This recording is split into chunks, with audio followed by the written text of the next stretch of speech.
The owner of a store hired a disabled woman with the intention of ridiculing her, but when he installed a security camera, he couldn't believe what his eyes were seeing. Sophia skillfully maneuvered her wheelchair towards the cafe entrance until she encountered a familiar barrier. There was no wheelchair ramp. Beside her, Mariana, her friend and new neighbor, offered help. Together, they overcame the step. Once settled, the cozy atmosphere of the cafe provided a stark contrast to the recently overcome challenge. "I always wonder," Mariana began hesitantly after a sip of her coffee, "if it's rude to ask, but how—" Her voice trailed off, uncertain how to continue. Sophia smiled slightly, understanding the unspoken curiosity. "You want to know about the wheelchair, right?" Mariana nodded, relieved to be understood. "It's okay to ask. It happened on my 15th birthday. It was supposed to be a special day." Mariana placed her cup on the saucer, indicating she was ready to listen. "It was the party of my dreams," Sophia continued. "My family, who always struggled financially, saved money for years to give me that celebration. We were all in a limousine, happy and excited when a truck with a drunk driver hit us." Mariana's expression was a mixture of shock and empathy. "My God, what a tragedy. It was horrible. Everyone in the limousine, my parents, 2 uncles and the driver, died. Only my younger brother Miguel and I survived. I woke up in the hospital unable to move my legs and with my right hand partially paralyzed." Mariana took Sophia's hand, the one she could still move. "I'm so sorry," she murmured sincerely. Sophia gave a sad smile. "Thank you. It's been a long road to get here. Miguel, who was only 13, and I had to adapt to a new reality, but we're managing day by day." "You are incredibly strong," said Mariana admiringly. "I try to be, for myself and for Miguel," Sophia responded.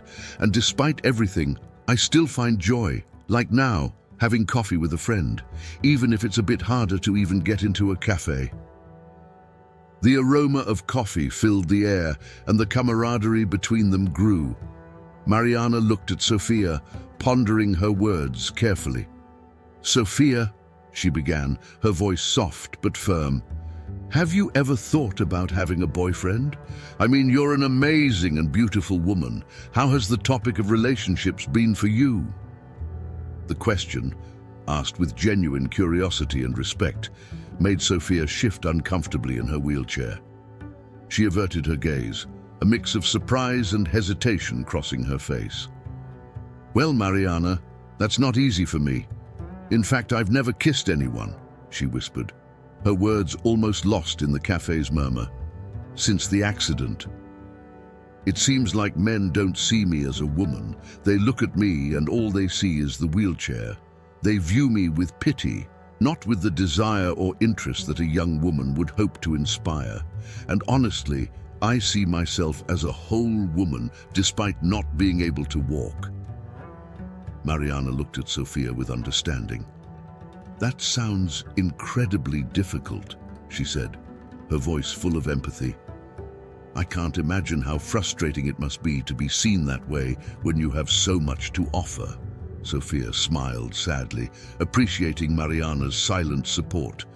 "Besides," she continued, "losing my parents so young forced me to take on huge responsibilities. Suddenly, I was the only one Miguel, my younger brother, had. I had to learn to take care of both of us, to be strong, to be both mother and sister at the same time. Survival and caring for Miguel were always my priorities. There was no room to think about romance or finding someone." Mariana squeezed Sophia's hand, encouraging her to continue. "But despite everything, you still dream, don't you?" Mariana asked, prompting Sophia to share her deepest desires. Sophia sighed, a dreamy glow appearing in her eyes. "Yes, I dream. I dream of a wedding with me arriving in a white wheelchair, wearing a wonderful dress and a long veil, a special day where I would be seen as the bride, not just the woman in the wheelchair." She laughed, a melancholic sound. "But it's just a dream," Sometimes I feel like it's something I'll never experience, like a beautiful fairy tale that's out of reach for someone like me." Mariana, her eyes filled with warm compassion, spoke with conviction. "Sophia, never underestimate the power of dreams and the kindness of fate. I believe God has surprising plans for all of us. Maybe one day you'll find someone who sees the incredible woman you are, beyond the wheelchair, someone who loves and respects you for all that you are." Mariana's words made a long-forgotten wave of hope surge in Sophia's heart. "That would be a miracle," she said, a genuine smile forming on her lips. "A miracle that, I won't lie, I'd love to see come true. But for now, if my brother is well and happy, I already feel fulfilled." The next day, in the humble house where she lived with her brother, Sophia was already in the kitchen, skillfully maneuvering her wheelchair among the few pieces of furniture. She began preparing breakfast, a morning ritual, which brought a sense of normalcy to her life full of challenges. Miguel entered the kitchen, his breathing a bit labored and his face pale beneath his tousled hair. "Good morning, Sophia," he said, his voice trying to mask his chronic fatigue. "Good morning, Miguel. How are you feeling today?" Sophia asked, looking at him with concern as she placed the coffee on the table. She could notice even the slightest changes in her brother, a result of constant worry and living together. Miguel sat down slowly, visibly struggling to control his breathing. I'm fine," he replied, trying to appear stronger than he felt. "Just a little tired. Last night was tough. I had some coughing fits and shortness of breath." Sophia sighed, recalling the tragedy that had caused all this. "Ever since the accident, your health has never been the same. Those lung issues limit you so much. I hate seeing you like this and feeling powerless to do more." Miguel looked at Sophia with sadness. "You already do so much, Sophia. Since you lost your job as a voice actor because of those cruel and humiliating comments, it's been even harder for us. I feel like I can't help. Every time I try to look for a job, my physical condition stops me. I can't exert myself without having a crisis." Sophia looked at Miguel, her eyes filled with firm determination. "We'll find a solution, Miguel. I won't give up. For you, for us. I'll keep looking for a job. Somewhere, someone will recognize my capabilities beyond the wheelchair." Miguel smiled, a mix of gratitude and admiration in his eyes. "I know you don't like it when I get too sentimental, but if it weren't for you, I wouldn't be here, Sophia. I really admire you. We'll get through this together, like we always do." Sophia, maintaining her strong woman pose but with tears in her eyes, lightly tapped her brother's shoulder. "Enough of that. Today I have more job interviews. Let's see how it goes." Arriving at the interview location, Sophia was met with curious and, in some cases, surprised looks. She maneuvered her wheelchair to the interview room, where a woman with a snobbish demeanor awaited her. "Good morning, I'm Sophia. I'm here for the sales position interview," Sophia said, trying to keep her voice steady. The woman, with a critical look, responded, "Ah, great, just what I needed. You can sit down, dear, get comfortable. This is the first phase of the interview, and I will ask you some questions. Why do you think you can work here, given your condition, especially considering that our new store is located in the best mall in Monterey and will be selling suits and ties to the elite of society?" The question had an evident tone of doubt, but Sophia was prepared. "I believe I have exceptional communication skills and a natural ability to make people feel good about themselves," Sophia responded, maintaining eye contact. "My physical condition does not prevent me from being an excellent salesperson. In fact, I think I can bring a unique perspective to the team." The interview continued, and eventually the woman asked, "Where do you see yourself in 10 years?" Sophia hesitated for a moment but answered honestly, "I see myself financially stable, providing my brother with the possibility of definitive treatment for his lung condition, and of course, professionally fulfilled." The recruiter, with a condescending smile, replied, "Well, I can consider moving you to the second phase of the interview, but it will be a group process. Are you sure you won't feel embarrassed?" Her tone was a veiled challenge. With renewed determination, Sophia replied, "I can do everything anyone else can do. I don't see my wheelchair as a limitation, but as a part of my life. I would love to participate in the next phase." After the interview, Sophia called Miguel. "Miguel, I made it to the second phase of the interview. I'm a bit unsure, but this is already a hope for us. I'll give it my best. The next phase is later, so I won't be back late today." While waiting for the second part of the interview, Sophia observed the other candidates. All the women were tall and slender, and the men looked wealthy, all dressed in clothes that seemed very expensive to Sophia. She felt quite out of place. The store owner, a man with a confident posture and a doubtful smile, entered the room to explain the interview dynamics. "Welcome, everyone. You are here to join the team of Elegance and Style, a chain of stores known for its impeccable attention." He paused, looking around before his gaze settled on Sophia. "Here, we are always moving forward," he said, letting out a chuckle while looking directly at Sophia. "Before, it was just walking, but now I can simply change it to moving forward." The other candidates laughed, following the store owner's lead. Sophia forced a smile despite the evident discomfort, reminding herself of the necessity of this opportunity. Trying to maintain focus and composure in that job, the owner continued, announcing the next activity. "To test your willpower and leadership, we will have a classic game, musical chairs." Sophia felt a knot in her stomach, realizing she couldn't participate. As the others got up for the activity, the store owner's daughter, who had been watching from a corner, made a mocking comment. "Oh, Sophia already won the game by default since she's already sitting." Laughter followed, and Sophia felt even more diminished. Noticing Sophia's discomfort, the store owner and his daughter quickly tried to lighten the situation. "You understand that this is just a joke, right? Good sportsmanship is also important in our company," the owner said, trying to appear casual. Despite feeling humiliated, Sophia maintained her composure. "Yes, I understand," she replied, forcing a smile, though she struggled internally to keep her dignity. The tension was palpable in the interview room, where Sophia had already faced several challenging dynamics. Mr. Enrique, with a smile barely concealing his malice, announced the final activity. "To finish, let's see how you perform in a practical task," he said, bringing a naked mannequin and placing it abruptly in front of Sophia, tossing a suit onto her lap. "Come on, Sophia.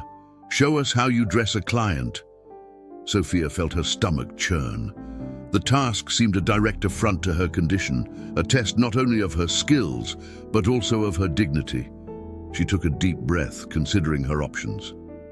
"Is this really necessary?" she asked, trying to keep her voice steady. "I understand the importance of knowing the product, but this..." Before she could finish, one of the candidates, a woman with an empathetic look, intervened. "Here, let me help you," she said, gently tilting the mannequin so that Sophia could reach it better. "It's not fair for you to go through this alone. After all, I imagine we'll be working as a team in the store." Surprised and grateful for the unexpected help, Sophia began the task. Despite her limitations, her hands moved skillfully as she dressed the mannequin. Each movement was a small triumph over adverse circumstances.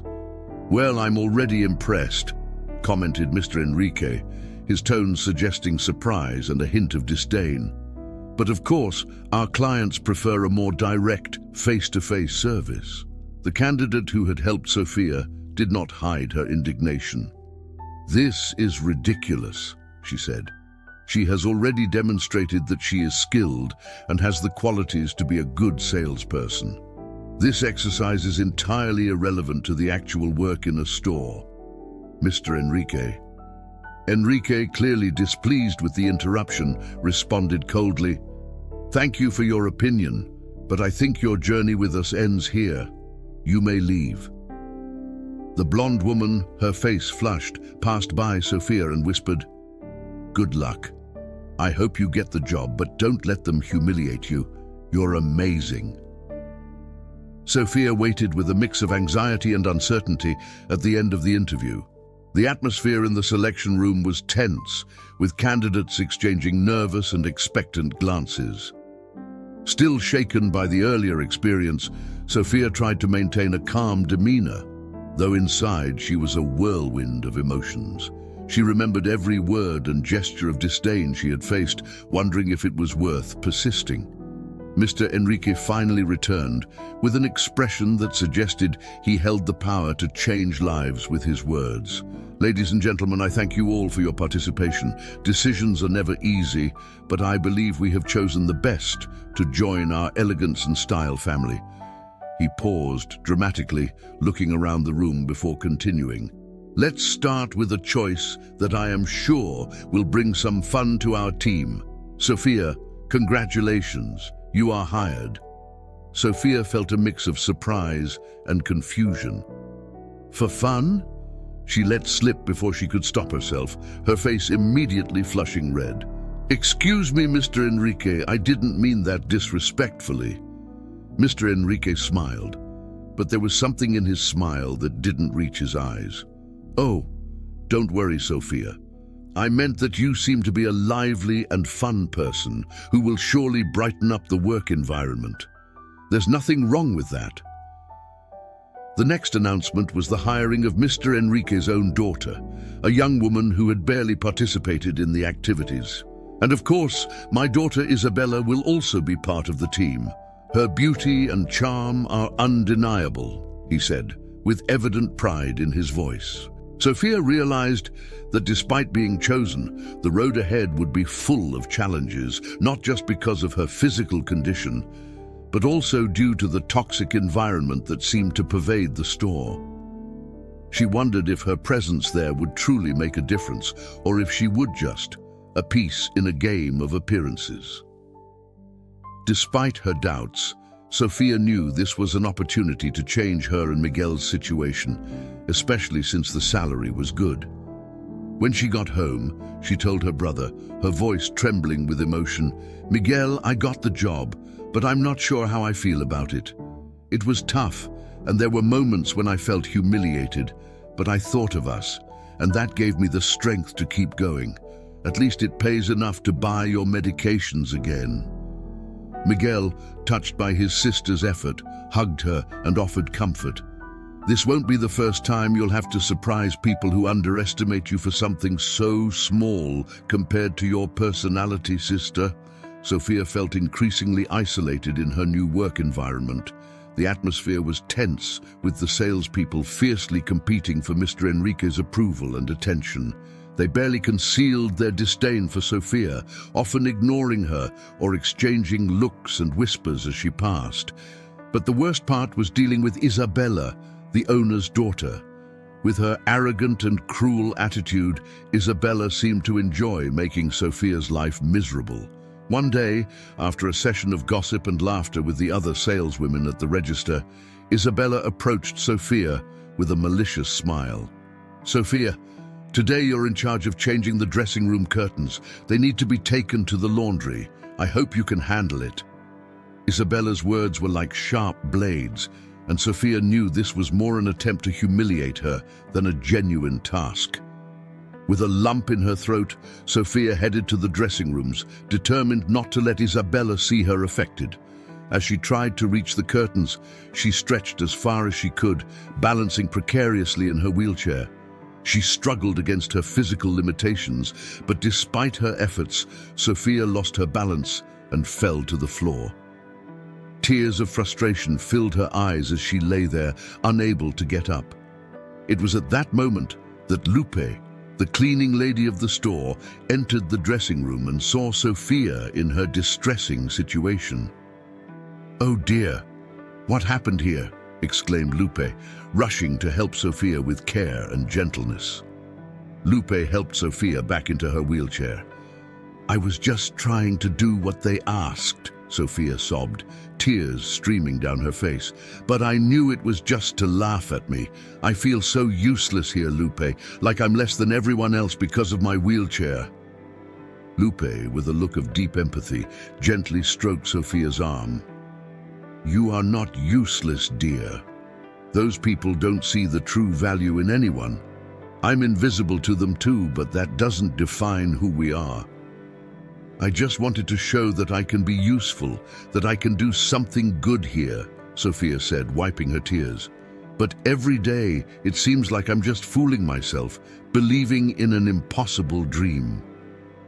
Sophia, the strongest people are those who face the world despite all adversities, Lupe said with conviction. You have a strength they will never understand. Don't let them take that away from you. You are here for a reason, and I believe you will show everyone just how capable you are. Another day at the store, Sophia was on the side of elegance and style, meticulously folding shirts and organizing pants.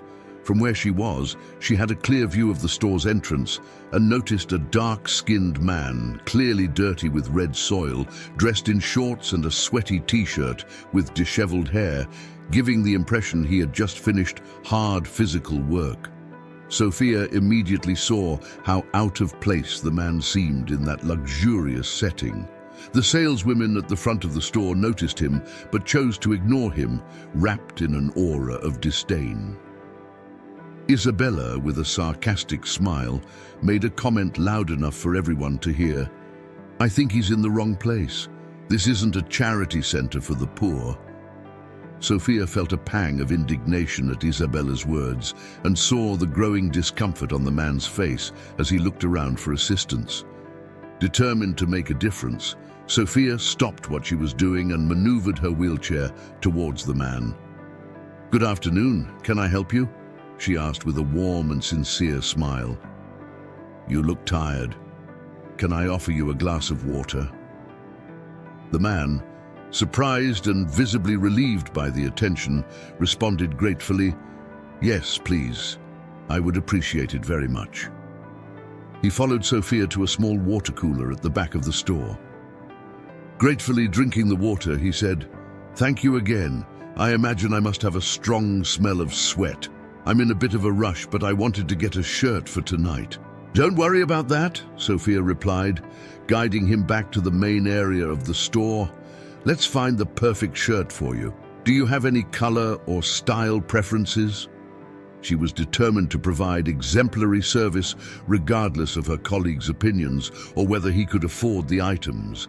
She would at least present him with all the options. As they walked, Sophia noticed the disapproving looks from Isabella and the other saleswomen, but chose to ignore them. Please, don't pay them any mind, she said softly to the man. Here at Elegance and Style, all customers receive our best service, no matter how they arrive. Sophia continued her role with dedication and empathy, even as she faced her colleagues' disapproving glances. She carefully showed the man several shirt options, explaining the different cuts and fabrics, trying to divert his attention from the malicious comments. Isabella and one of her fellow saleswomen, with disdainful looks, didn't hold back from making derogatory comments. The way she's treating this poor guy, it's clear he can't afford anything in this store, Isabella mocked with a fake laugh. Definitely, her colleague agreed. And the worst part is that Mr. Enrique still hasn't installed security cameras in this new store. It's risky with this kind of people coming in here. Sophia heard every word, feeling a mix of anger and sadness.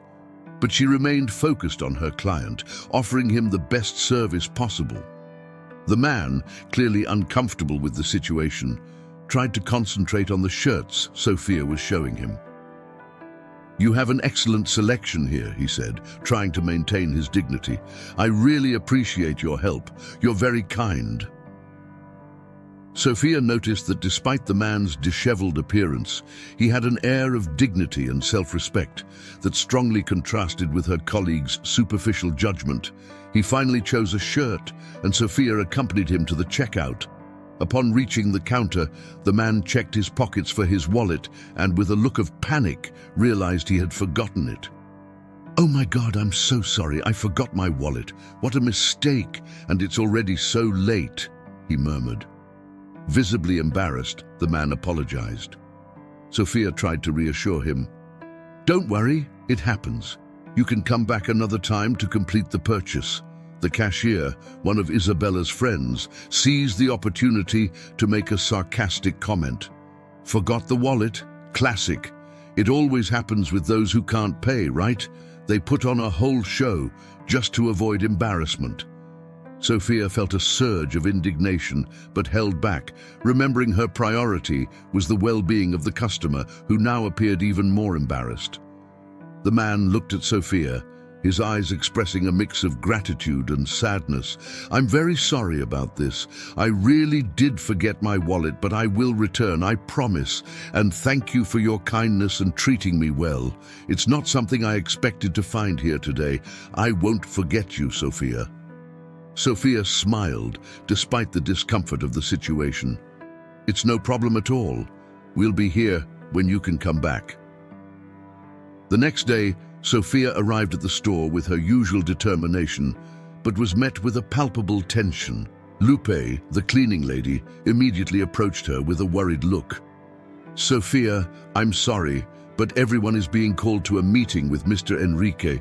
It seems there was a theft here yesterday, and after counting the shirts and pants, it seems this wasn't the first time." In the meeting room, the atmosphere was grim. Mr. Enrique, visibly irritated, stood staring intently at the gathered employees. "We need to discuss a serious matter," he began with a voice full of authority. "There was a theft in this store, and it doesn't seem to be the first time. I expect the person responsible or anyone who collaborated to come forward now. Appropriate measures will be taken." Sophia felt a chill and looked around, noticing the general discomfort among her colleagues. Everyone remained silent, avoiding Mr. Enrique's gaze, which was fixed accusingly on Sophia, making her feel increasingly uncomfortable and unjustly treated. It was then that Isabella, with a triumphant look, decided to speak. "Yesterday, a dark-skinned man, clearly poor and dirty, was in the store. He spent a lot of time with Sophia, and in the end, even said he forgot his wallet. In other words, he didn't buy anything. And I imagine she knew about the issue Mr. Enrique had with the mall not yet installing security cameras in the store." Sophia felt her heart race. "Mr. Enrique, I can explain," she began, trying to control her trembling voice. "That man was interested in buying a shirt. He genuinely forgot his wallet and said he would come back another day. I didn't even know the cameras hadn't been installed yet." Mr. Enrique looked at Sophia, his gaze still filled with suspicion. "You understand, Sophia, that this looks very convenient, right? A man enters the store, dirty and clearly not our typical customer, spends time with you, then forgets his wallet, and today we discover items are missing."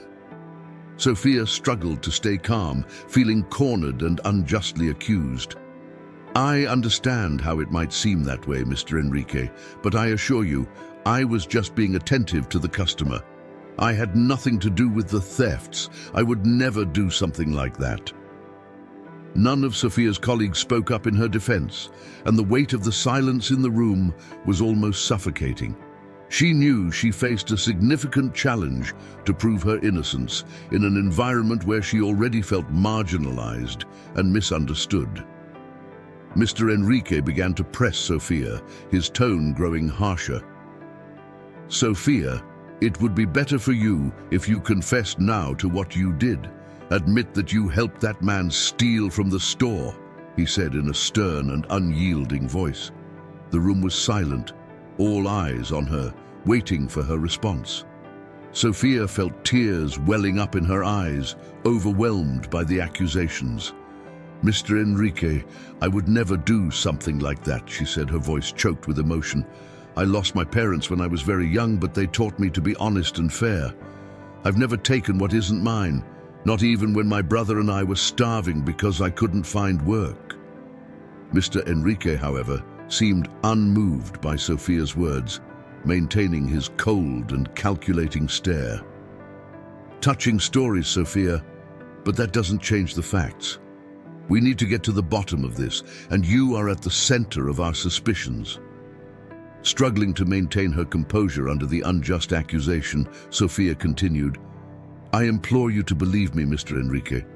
I respect the job and the people here too much to commit a crime. I was just trying to be helpful, nothing more. It was then that Mr. Enrique revealed a crucial piece of information. But something Isabella said isn't entirely correct, he stated slowly. Yes, the mall hasn't provided us with security cameras yet, but being the cautious person I am, I personally installed some hidden cameras in the store for precisely such cases. I am going to check the footage, to retrieve the footage as quickly as possible. Isabella, always eager to appear helpful to her father, immediately volunteered. Dad, I can go get the footage for you so we can resolve this more quickly, she said with an air of efficiency that concealed her true motives. Sophia watched the interaction between Isabella and Mr. Enrique, feeling a mix of hope and fear. Hope that the footage could prove her innocence, and fear that it could somehow be used against her. She knew she was being judged, not just for the alleged theft, but also for her physical condition and humble background. The next morning, Sophia woke up early, besieged by thoughts about the challenges she faced at work and the possibility of being unjustly fired. With these concerns weighing on her heart, she decided to say goodbye to her brother Miguel before leaving for work. It was a small gesture that always gave them both strength. As she approached Miguel's room, Sophia noticed something was wrong. She moved closer, calling his name softly, but he didn't respond. When she reached his side, she realized he was having severe difficulty breathing, much worse than previous episodes. Miguel, wake up, please, she implored, touching his shoulder gently. But he remained motionless, struggling for every breath. In a panic, Sophia grabbed her phone and called an ambulance. Please come quickly. My brother can't breathe, she said, her voice trembling with fear and desperation. She tried to explain Miguel's lung condition to the operator, but her words came out in a jumbled rush, driven by panic. The paramedics arrived swiftly, and one of them, a doctor, assessed Miguel immediately. He listened to Sophia's desperate attempts to explain her brother's condition, but interrupted her. We can't waste time. We need to intubate right here, he said, preparing the necessary equipment. Sophia watched helplessly as the paramedics worked frantically to stabilize Miguel. Her hands trembled and tears filled her eyes. She felt an overwhelming mix of fear, worry, and a terrible sense of déjà vu, remembering the loss of her parents. In a corner of Miguel's room, Sophia broke down. The thought of losing her brother, the only family she had left, was unbearable. She felt alone, scared and incredibly vulnerable, facing the possibility of confronting the world without Miguel's comforting presence. As the paramedics finished the intubation, one of them approached Sophia. We're taking him to the hospital now. He's stable, but we need to do more tests, he informed her. Sophia, still crying, nodded. Can I go with him in the ambulance, please? She asked, trying to wipe her face. The doctor, with a look of sympathy, replied. She replied, I'm sorry, ma'am. I don't think we could fit the wheelchair in the ambulance, but we'll take good care of him. Sophia entered a taxi, tears freely streaming down her face. She was in a whirlwind of emotions, fear, sadness, desperation. Miguel, her brother, was more than family. He was a part of her soul, almost like a son to her, especially since the loss of their parents. She felt every sob resonate through her being, a reminder of the dreadful possibility of losing another loved one. During the journey to the hospital, Sophia tried in vain to control her crying. She felt helpless, constrained by her inability to accompany her brother in the ambulance, a limitation that seemed even crueler in that moment of urgency. The distance between her home and the hospital had never felt so long. Each minute in that taxi was torment, each second an eternity. Upon finally arriving at the hospital, Sophia immediately sought information about Miguel. With her heart in her throat, she approached the reception, pleading for news. "Please, my brother Miguel was brought here by ambulance. Is he okay? Where is he?" The response hit her like a blow. "He's in the ICU. Due to his pre-existing condition and fragile lungs, he has developed severe pneumonia. The situation is critical, and we can't predict how long his recovery will take." Sophia felt like the ground had opened beneath her. Critical? But he'll be okay, right? Her voice was a painful whisper, the reality of the situation beginning to sink in. She couldn't lose Miguel. She couldn't face the idea of being completely alone in the world. A doctor approached, noticing Sophia's state. "Miss, I know this is a difficult moment, but you need to be strong for him. We're doing everything we can." "I'll take you to see him, but I need you to stay calm." Sophia followed the doctor to the ICU area, the sound of her wheels echoing in the quiet hospital corridor. With each turn, she felt a tightening in her chest, a mix of fear and hope. She approached Miguel's bed, observing him through the glass, tubes and machines surrounding him as he fought for his life. Sophia placed her hand on the glass, whispering a silent prayer. "Please stay with us, Miguel. You're all I have." With trembling hands and a heavy heart, Sophia made a call she never imagined she would need to make. She dialed Mr. Enrique's number, the owner of the store where she worked. With each ring of the phone, she felt a tightening in her chest, not just because of her brother's health crisis, but also due to the uncertainty about her own professional future, now stained by accusations. Facing unjust accusations and the urgent need for money more than ever, when Mr. Enrique's voice finally sounded on the other end of the line, she took a deep breath, gathering courage to explain her situation. "Mr. Enrique, it's Sophia. I'm really sorry, but I won't be able to come to work today," she began, her voice heavy with anguish. "My brother Miguel had a severe crisis this morning and has been admitted in critical condition. I'm at the hospital now and don't know when I'll be able to leave." Mr. Enrique's response was cold and devoid of empathy. "Sophia, I understand your personal situation is difficult, but that doesn't change the problems we're facing at the store. Furthermore, regarding the theft accusations, Isabella went to retrieve the security camera footage. It seems the security service I hired lost the copies, and we're without the necessary evidence." Sophia felt her heart race. "But Mr. Enrique, I need you to believe me. I wasn't involved in those thefts.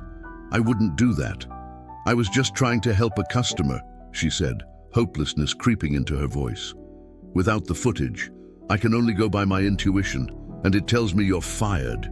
You'll need to come to the store just to finalize the termination procedures.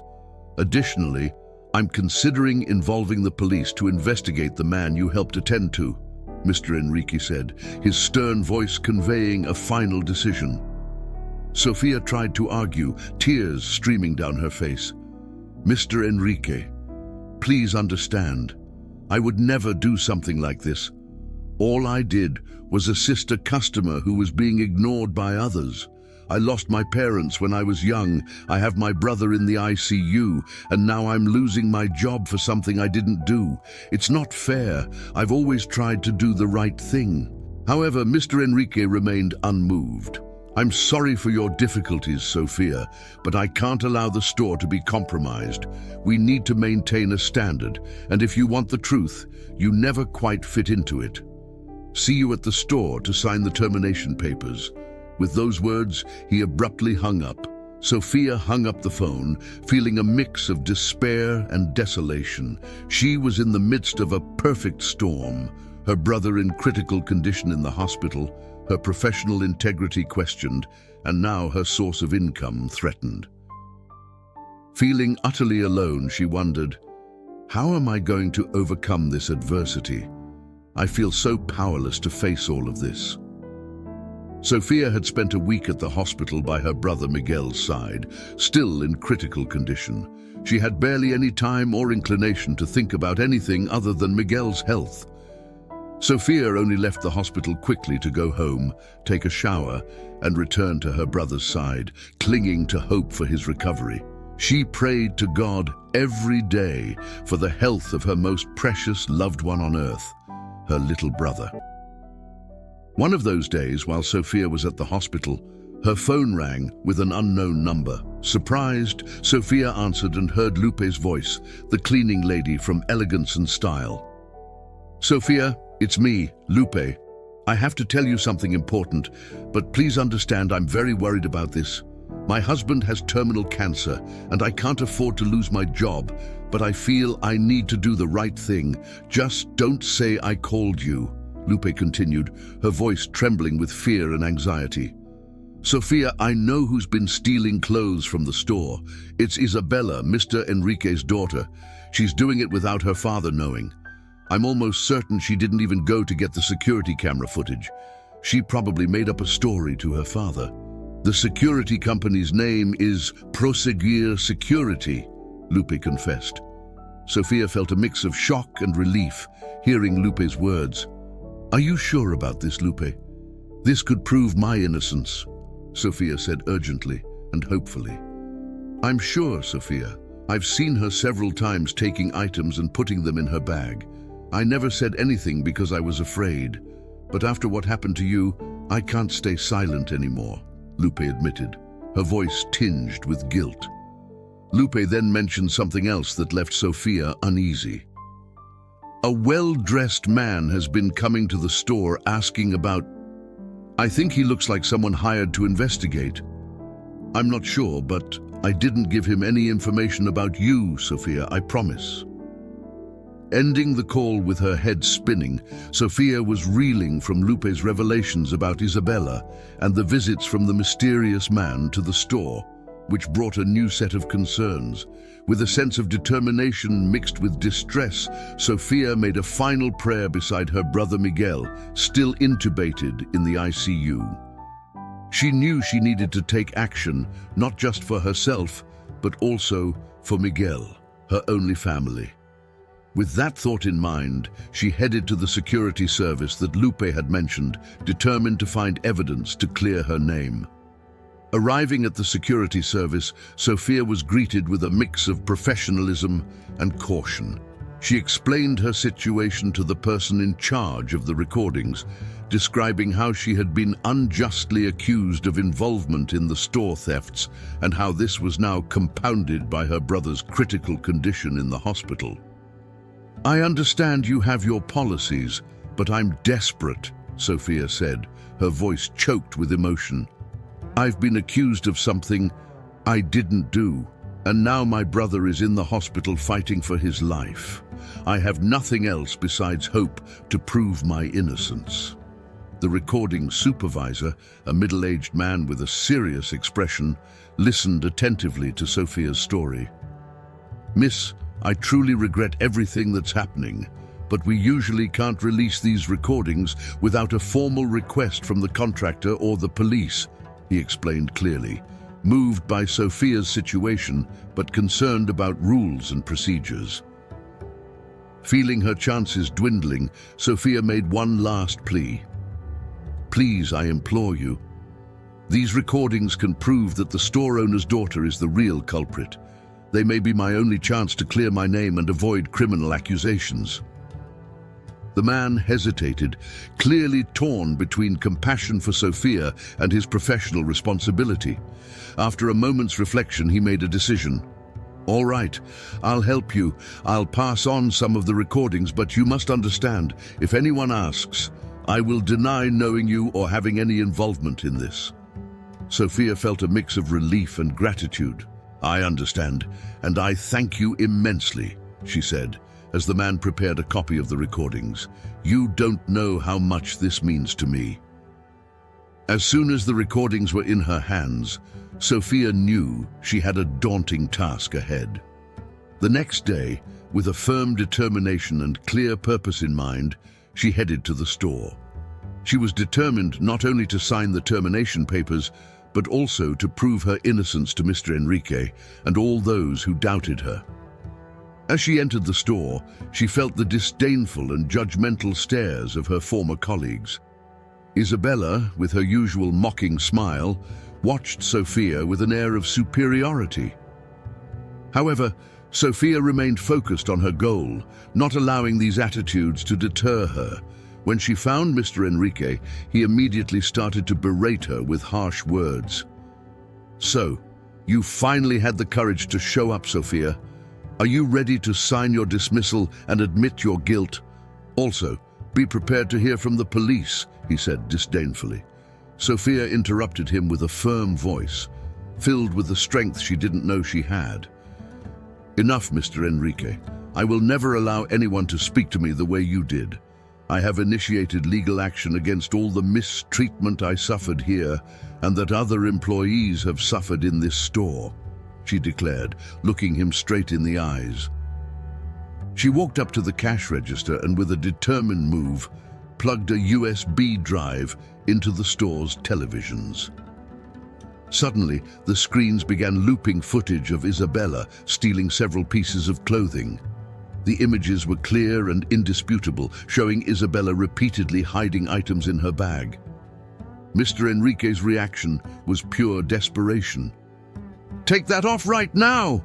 he shouted, but it was too late. Everyone in the store had seen the footage and was in shock. Turning towards Isabella, he expressed his disappointment. "You're a huge disappointment, Isabella. This is to fund your magical bullets. What a shame," he insinuated, referring to some hidden vice of his daughter. Meanwhile, the well-dressed man Lupe had mentioned earlier stood at the store's entrance, silently observing how events unfolded. As the situation with Isabella and Mr. Enrique unfolded, he decided to enter, drawing everyone's attention with his elegant and confident presence. Sophia immediately recognized him, but the others seemed perplexed, unsure of who he was. Mr. Enrique, upon realizing who the well-dressed man was, quickly changed his demeanor, assuming a more rigid and formal posture. However, the man addressed Sophia directly with a kind smile and a gaze that conveyed something deeper. "Good afternoon, everyone. My name is Daniel, and I was here the day I was unjustly judged for my appearance and dirty clothes. Unfortunately, I have now seen the injustice Sophia faced for treating me with compassion and respect." His voice calm, yet firm. Such a kind, beautiful, and courteous employee like Sophia did not deserve to be treated that way. This does not align with the values I want to promote in my endeavors. Mr. Enrique tried to intervene, but Daniel interrupted him. "Mr. Enrique, your store has shown a serious lack of ethics and respect. If it were up to me, elegance and style will no longer operate anywhere in Mexico." Daniel's statement left Mr. Enrique visibly shaken, while Isabella watched the scene in astonishment. After a brief silence, Daniel turned his attention back to Sophia, his eyes filled with admiration. "Sophia, I apologize if this is intrusive, but since the day you treated me with such kindness, even when I was dirty and unkempt, I've been captivated by you. And today, seeing the way you faced everything alone, I believe you are the most beautiful woman in the world. I would be honored if you joined me for dinner." Sophia, still processing everything that had happened, felt surprised and flattered by Daniel's proposal.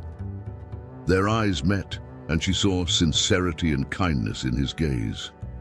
"Daniel, I appreciate your words, and your invitation would be a pleasure," she said with a shy smile. After Sophia and Daniel left the store, Daniel, with a determined expression, said to Sophia, "I will use my contacts to investigate more about Mr. Enrique. Something tells me there's more than just the unfair treatment you received." He was right. After thorough investigations, Daniel uncovered illicit activities involving Mr. Enrique and handed the evidence to a judge friend. "It seems Mr. Enrique will have to answer for his actions in court," Daniel informed Sophia days later. his voice filled with justice. Sophia and Daniel's relationship flourished, strengthened by their mutual compassion and understanding. "I never thought I would find someone who understands me so well," Sophia confessed to Daniel during one of their meetings. "You've shown me that there is still goodness in the world." When Miguel was still in the hospital, Daniel announced to Sophia, "I secured a place for him in a renowned hospital in Switzerland. He will receive the best possible treatment." Tears welled up in Sophia's eyes as she hugged Daniel. "I don't know how to thank you. You saved my brother's life." Sometime later, on Sophia and Daniel's wedding day, with Miguel now recovered and radiant, he officiated the ceremony. "It's an honor to celebrate this love," Miguel said, looking at Sophia and Daniel. "You are an example that love is the purest and most beautiful feeling." During the reception, Mariana, Sophia's friend and former neighbor, gave an emotional speech. "Sophia, you are proof that kindness and resilience prevail. God saw your heart and sent you an angel in the form of Daniel," she said with a warm smile. "Today, the dreams you shared with me over coffee are coming true, and you deserve every second of happiness." Daniel, holding Sophia's hand, whispered softly but with emotion, "Sophia, from that first day in the store, I knew you were special. Your strength, your kindness, your beauty, you are everything I've always dreamed of." Sophia looked at him, her eyes shining with love and happiness. "Daniel, you've transformed my life. Together, we will build a wonderful future." If you enjoyed this story, please like and subscribe to the channel. Your support inspires us to continue sharing these compelling tales nearly every day. Don't miss our next story, coming soon to your screen. We truly appreciate your support. Until next time.